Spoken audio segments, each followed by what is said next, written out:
When school is out, do you know where your child's whereabouts are? Social media sites have been getting a lot of attention recently, not just from children, but from predators as well.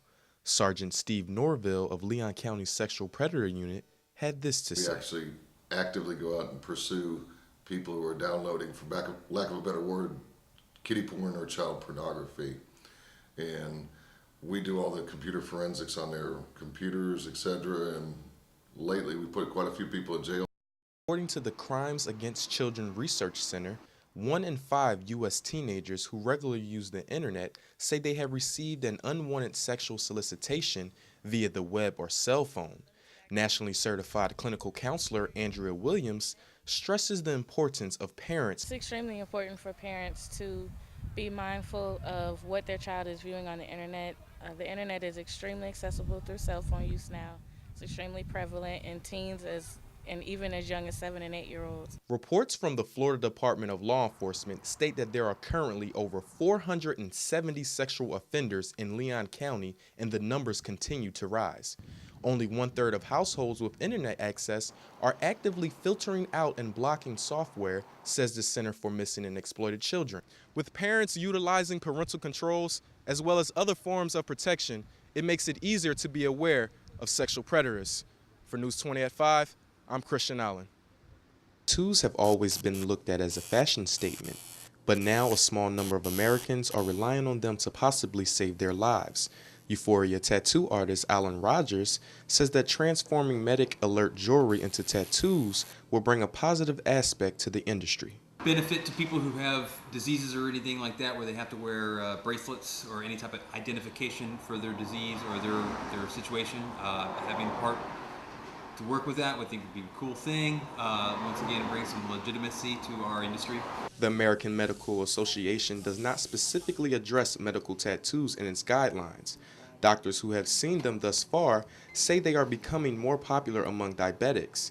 Tanya Tatum, Director of Health Services at Florida A&M University, believes that it should be a personal choice for patients to either wear a bracelet or get a tattoo. Well, a tattoo, certainly you're not going to lose it. So that's certainly a benefit. However, I think people probably need to judge on their own whether or not it's something that might be a temporary condition, or if it's something that's permanent, that's never going to away. If you're diabetic, you're going to be a diabetic for the rest of your life. And so a tattoo might be simpler and easier. The National Tattoo Association is a nonprofit organization that raises awareness about tattooing. A spokesperson from the NTA who has a shop in Orlando said he does about 1 medical tattoo a year, but has faith that the numbers will continue to peak. The FAMU Way Extension Project has recently been notified by CSX Railroad of potential undisclosed factors that may halt plans of construction. The project has been approved for a year thus far, but changes to the agenda are ongoing. Communications Director Michelle Bono says efforts to make the community better is a city commitment. Students that have been here for a while will remember we've been working with the student community and the residential community and business community around the campus on a plan to extend FAMU Way. Right now, everybody knows FAMU Way stops at Wanish, and the goal was to connect it all the way to Lake Bradford, not just for transportation, but also as part of the city's commitment to improving the south side. Potholes are a main concern for drivers that frequently use FAMU Way as a form of transportation. New provisions of route adjustments will be better for commuters, but residents will suffer. Colton Jackson, a resident of Eugenia Street, is excited for the project but acknowledges the risk. Considering that I live relatively close to that area, I can see how a lot of the construction would be a major obstacle to me in regards to where I need to go and getting around the city of Tallahassee. But at the same time, I can see that it's a good thing. The city has already begun acquiring properties needed to make the project vision a reality. Some apartment complexes include Shaker Heights and Kingston Square. Still, there are concerns that many cannot put to rest.